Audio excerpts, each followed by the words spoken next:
Olá pessoal, começando mais um Mira Talks, terceira temporada, que está acontecendo aqui a gravação no GEDUC, os maiores congressos de educação do país.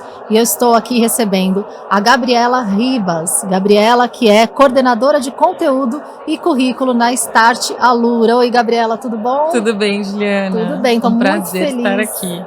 Obrigada, o prazer é nosso. Estou muito feliz de receber você para a gente tratar de um tema super relevante na educação e um tema que precisa ainda ser muito explorado, que é a questão das habilidades digitais, do ensino da programação. A gente teve recentemente, aí, em 2022, a BNCC da computação. Eu estou com uma especialista aqui, né? A Start é especialista nesse assunto. Então vamos começar falando um pouquinho dessa questão, né, do pensamento computacional, as habilidades digitais, elas já estão aí presentes, né, como na BNCC, mas elas foram aprofundadas na BNCC da computação. Explica pra gente o que mudou aí nesse processo e como é que as escolas estão se adequando.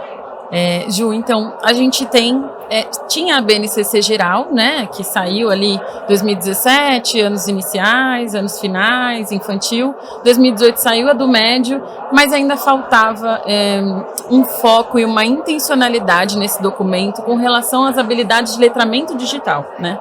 E aí, em 2022, sai um complemento à BNCC, que é a BNCC Computação, a gente chama ela assim, né, BNCC Computação, mas o documento chama BNCC Complemento Computação, que vão ali focar nas habilidades de letramento digital para que na escola a gente não perca, né, ali, tudo bem, a gente precisa fazer isso aqui, mas, poxa, ali no componente curricular de Ciências da Natureza não deu tempo de eu olhar para isso, né?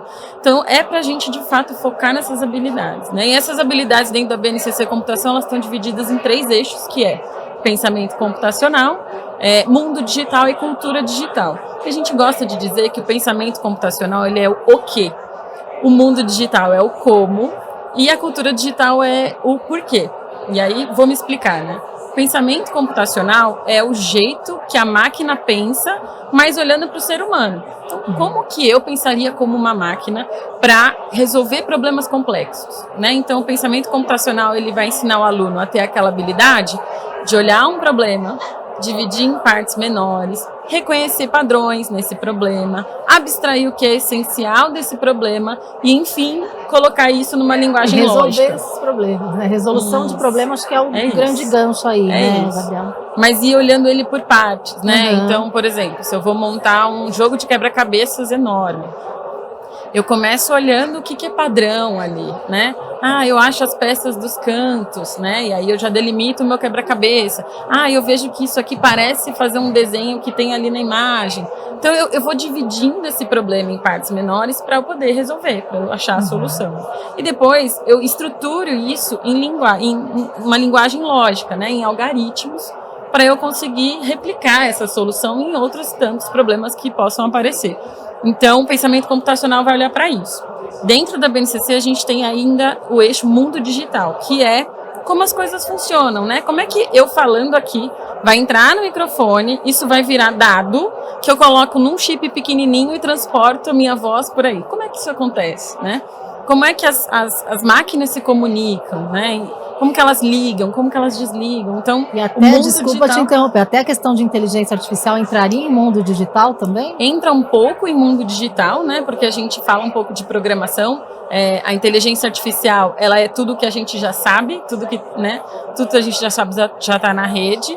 E aí a cultura digital também vai pegar um pouquinho da inteligência artificial, porque é o porquê, né? Como a gente se relaciona com essas tecnologias, como a gente se relaciona com essas máquinas, o que é ético e legal fazer, o que é ético e legal expressar ou não, né? Se a gente tem regras sociais aqui no mundo analógico, a gente também precisa olhar essas regras dentro da cultura digital. Então, esses 3 eixos vão orientar o nosso currículo na educação básica a trabalhar essas habilidades todas com os alunos. Então, isso que você está falando tem tudo a ver com o contexto atual, né? Com essas gerações que estão vindo, que não sabem lidar com todo esse mundo digital, né? Com essa cultura digital. Quais os benefícios na prática que a gente tem, então, quando a gente implementa de fato um currículo numa escola de programação, de pensamento computacional? É a gente pegar esse aluno, né? Que assim, senso comum. Parece que eles dominam tudo, que eles fazem tudo. Os nativos digitais, né? E aí, de fato, se você olhar bem, eles só estão consumindo tudo, né? Eles não estão criando, eles não estão pensando criticamente em cima de toda essa informação que chega. Então, assim, a gente trabalhar esse currículo na educação básica é ajudar esse aluno a se relacionar com esse boom de tecnologia, de digital que vem, né? E não só consumir e ter esse papel mais passivo, mas entrar no consciente, papel, né? De fato também. E estar ativo nesse processo, né? Sim. Estar consciente e crítico nesse processo. E isso, eu imagino, tenha ali desdobramentos na vida profissional desses estudantes, né? Você pode falar um pouquinho sobre isso também? Com certeza, Ju. A gente olha para isso, né? Então, esse aluno, ele vai sair um cidadão crítico, ativo no processo dele, ele vai ser um profissional resiliente, né? Dentro da área, por exemplo, da programação, é comum o erro é aceitável, o erro é até esperado, né? E aí você vai trabalhando sua resiliência.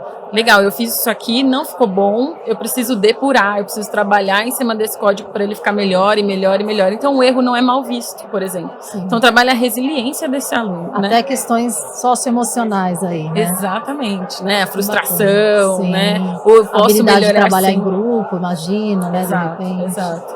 E eu posso melhorar sempre, né?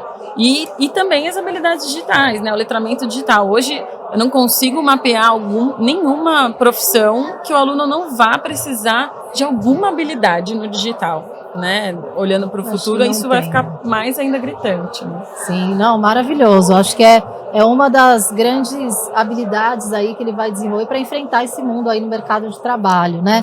Agora imagina um desafio aí com os professores, né? Como é que se dá essa formação de professores? Qual é o perfil do professor que pode ajudar, né, a colocar em prática essa disciplina, né? Essas disciplinas relacionadas ao pensamento computacional?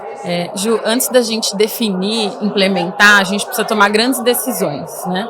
Decisões que envolvem, eu vou trabalhar essas habilidades de maneira plugada ou desplugada, né? Eu posso trabalhá-la de maneira desplugada, mas a gente entende que de maneira desplugada a gente trabalha ali mais na educação infantil. As habilidades da BNCC vão da educação infantil até o médio. Quando a gente entra nos anos iniciais, a gente já consegue trabalhar de maneira plugada e não tem outra forma de aprender habilidades que estão nesse mundo virtual que não também trabalhar no mundo virtual, né? A gente não tem limitações de possibilidades. Se eu precisar pedir para um aluno dos anos iniciais e dos anos finais resolver um problema dentro do digital, dentro do mundo virtual, eu consigo resolver qualquer problema, porque eu simulo situações que eu não consigo simular na sala de aula, né? Então, a gente acredita que o melhor meio é a gente trabalhar a mão na massa de maneira plugada. Aí a segunda grande decisão eu coloco no meu currículo enquanto um componente curricular ou de maneira transversal. E aí a gente tem duas opiniões aqui. Anos iniciais, que é um professor regente da turma, ele consegue trabalhar essas habilidades de maneira mais transversal. Quando a gente vai para os anos finais e para o médio, a gente precisa de um foco. É uma ciência, a ciência da computação, né? Então a gente precisa separar de fato um tempo só para a gente trabalhar isso. Uma aula específica, né? Dentro da grade mesmo, para poder trabalhar isso. E o professor que vai dar esse componente, ele é um professor que, por enquanto, a gente não tem professor formado o suficiente no mercado de trabalho. Ele é um professor do componente curricular de ciências da natureza, de matemática, de língua portuguesa, de história, porque o pensamento computacional, ele beneficia qualquer outra área do conhecimento. E não tem nada a ver com uma área específica de exatas, como algumas pessoas imaginam também, né? A estruturação lógica do pensamento, né? Eu, por exemplo, minha formação é licenciatura em biologia. Eu olho a biologia e eu falo, gente, foi só o que a gente fez na biologia. A gente olhou animais. Tem um padrão, os que estão vivos, né, dos seres naturais que não estão vivos. Já separei em padrões, que é um dos pilares do pensamento computacional. Tá bom, mas eu quero refinar isso mais. Então eu olhei que tem alguns animais que botam ovos e outros animais que têm os bebês gerados ali dentro da barriga por uma placenta, né, que mamam um leite materno. Então eu começo a separar, a biologia fez isso várias vezes. Se eu ensinei esse aluno antes a fazer esse processo de resolver problemas grandes, a hora que ele chegar para estudar um componente curricular da biologia, por exemplo, para ele vai ficar mais fácil. Foi assim que o homem, em algum momento da história, resolveu esse problema. A mesma coisa com a geografia. Eu preciso abstrair para eu pensar em mapas, para eu pensar em dimensão das coisas, né? Latitude e longitude. Essa linha não existe. Eu preciso dessa capacidade de abstração. Então, todo mundo vai se beneficiar dessas habilidades desse aluno, né, que está estudando em cima da BNCC Computação. E esse professor, ele precisa ser específico. Porque se a gente deixar solto e transversal nas disciplinas, a gente não vai conseguir formar todo mundo, porque é muita gente para formar, Sim. né? E isso vai ficar solto. A gente não vai conseguir garantir, porque eu vou ter que corrigir isso lá no currículo de cada componente curricular, né? E aí eu também preciso de uma boa gestão. Preciso que o coordenador pedagógico, ou uma equipe dentro da escola, ou uma pessoa dentro da escola, esteja acompanhando esse processo, olhando os dados, verificando a aprendizagem desse aluno, verificando assim como qualquer tudo. outra disciplina, Exato. né? Acho que a lógica é a mesma, né? Gabriela, muito legal, assim, vocês têm alguns dados já que demonstrem, por exemplo, que esses alunos que começam a trabalhar desde cedo, começam a ser trabalhados desde cedo, se eles têm realmente um desempenho melhor, um desempenho acadêmico melhor em outras disciplinas, por exemplo? Sim, porque a gente consegue já ver esse aluno conseguir resolver problemas de maneira mais fácil, né? A hora ele veste uma postura, né? Quando a gente trabalha projetos, que a gente coloca lá um desafio e esse aluno precisa fazer uma programação em cima desse desafio, esse aluno, a hora que ele vê um problema, ele já tem uma postura resolutiva, crítica, resolutiva, em que ele vai olhar e vai falar, por onde eu começo? E ele já começa a trabalhar o pensamento computacional. A gente já consegue ver isso muitas vezes acontecer e assim, desde os anos iniciais, né? Desde a gente cedo coloca, já é notável isso. a gente coloca lá um desafio e aí já entrando um pouco, né, nas unidades que a gente tem, né, no conteúdo que a gente tem. Nos anos iniciais a gente tem um desafio em que é tudo lúdico, tudo contextualizado, né? O Code entrou junto com a aluna, que é a cachorrinha dele, estava tudo bagunçado, ele precisava arrumar, e aí para isso ele precisa achar um caminho dentro de um labirinto. E o aluno precisa colocar um algoritmo para decifrar esse caminho. Então, quantos passos para cima, quantos passos para a esquerda, e agora ele tem que fazer o que com o corpo. Então, assim, esse aluno, ele já está esmiuçando o pensamento dele, e a gente já está vendo que quando ele é desafiado a criar qualquer outra coisa dentro da programação, para ele é muito simples, é muito natural e acontece. Porque já houve esse treino, ele já está mais preparado para isso, né? É isso. E eu queria que você contasse um pouquinho para a gente, Gabriela, como é que nasceu a Start Alura, né? Vocês estão aí já impactando milhões de alunos, especificamente aí também, principalmente na rede pública, né? Conta um pouquinho para a gente da história aí, como é que nasceu essa marca, né? Que hoje já está aí impactando bastante. A gente começa chancelado pela Alura, né, que já era referência em capacitar e treinar pessoas dentro da área de programação, né, e fazer uma formação nessa área de tecnologia no geral. A gente tem uma demanda específica do estado, que é o estado do Paraná, e aí a gente começa a desenhar um currículo.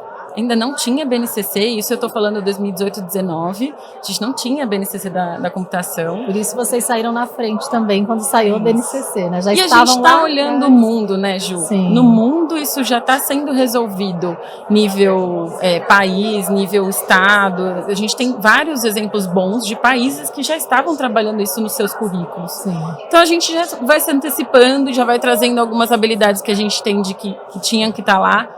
Quando chega a BNCC Computação, né, 2022, ela organizou e trouxe de forma sistematizada essas habilidades para a gente, né? Então a gente fala, beleza, a gente já estava num caminho bom, já vinha construindo um caminho bom, agora a gente consegue apoiar esse estado para poder continuar fazendo isso. E aí a gente começa a aparecer em outros estados, municípios que vão chamando a gente para ajudar a resolver, porque é um desafio, é um currículo novo, né? É uma forma de pensar diferente, né? E então, desde 2022, antes a gente já estava trabalhando com isso, mas depois que saiu a BNCC Computação, a gente já conseguiu olhar caminhos, definir projetos, né? Definir qual linguagem de código, né? A gente usa a programação, porque faz sentido a gente usar a programação para trabalhar essas habilidades. Quais caminhos que a gente vai percorrendo, assim, e já está acontecendo ali, pelo menos desde 2019, né? Sim. Mas com BNCC Computação desde o comecinho dela. Do comecinho dela. E como é que vocês imaginam que a Start vai impactar aí nos próximos anos, né, a educação brasileira? A gente acredita muito no caráter de direito da criança, né? Do direito da criança, do adolescente, cursar essas habilidades dentro da educação básica, né? Então, a gente gostaria que todas as crianças do Brasil tivessem acesso às habilidades e competências descritas na BNCC da computação, para que, de fato, esse cidadão saia um cidadão crítico, ativo, que ele consiga entender quando chega uma informação para ele, filtrar essa informação, saber como ela foi produzida, né? Que ele consiga ter uma crítica do tipo, vou jogar alguma coisa num buscador, num Google, né? Vou colocar lá uma informação que eu quero buscar. O primeiro, o segundo e o terceiro resultado que aparece, ele está patrocinado. O que é isso? Né?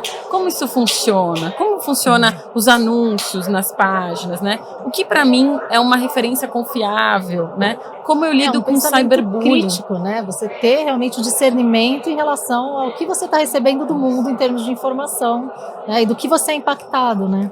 E é exatamente onde a gente está se perdendo com as crianças e os adolescentes, né? Assim, a gente espera muito que a gente consiga resolver para que no futuro todo mundo tenha uma relação boa e bem resolvida com a tecnologia. Os professores, né? Então a gente foca em formar esses professores, em discutir com esses professores os limites, por exemplo, da inteligência artificial, o que a inteligência artificial pode agregar na minha prática docente, né? Até de uso do celular, eu imagino também. Sim, o uso do celular, né? O que é onde que estão esses limites, né? Onde que a gente coloca o que é ferramenta, o que é essencial para a minha vida, né? Então, essas discussões a gente precisa ter e a gente não está formando só os alunos, né, Ju? É isso, a gente está formando professores. Sim. Porque a gente é de uma geração que viu isso tudo acontecer, nascer, se transformar. Mas não soube lidar, né? E agora, o que a gente faz com isso? Não foi um problema da nossa época, mas é um problema dessa geração. E é uma solução, né? É uma forma também de trabalhar uma questão totalmente cultural, né? De você conseguir trazer insumos para a sociedade lidar com algo que está sendo um problema pela falta de conhecimento, né? De como você saber lidar com isso, né? Conhecimento e eu acho que um pouquinho de direcionamentos, né, Ju? Eu acho que a BNCC Computação vem para dar esse direcionamento mesmo, o que é essencial a gente fazer, o que talvez agora não seja uma conversa, né?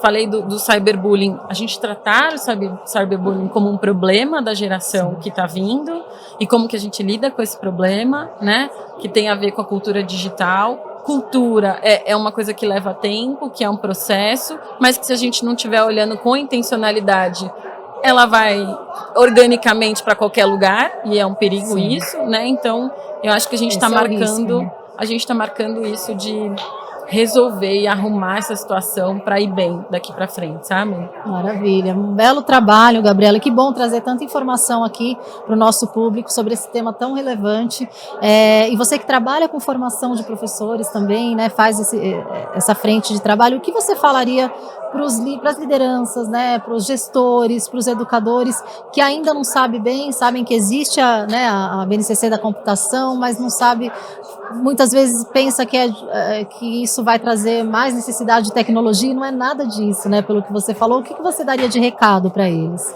Eu acho que o foco aqui, Ju e né, gestores, é a gente olhar formação de professores, né, investir nisso, para que o professor... Porque assim, se o professor tiver com medo, né, assustado e com um monte de ideias sobre o que pode ser isso, ele não vai adotar isso para a sala de aula, né? Então, acho que uma boa formação de professores vai garantir que todo mundo esteja seguro com o que está fazendo e vestir a camisa desse propósito intencional de trabalhar o letramento digital com as crianças, né? Então, acho que a primeira coisa é olhar a formação desses professores.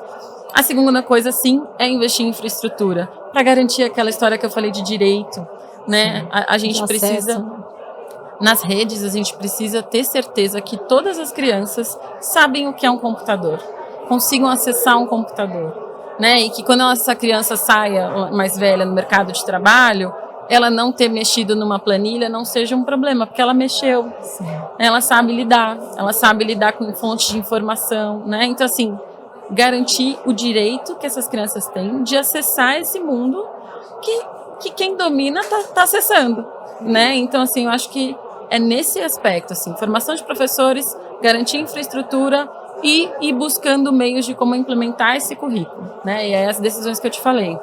Colocar como um componente curricular, porque senão vai se perder.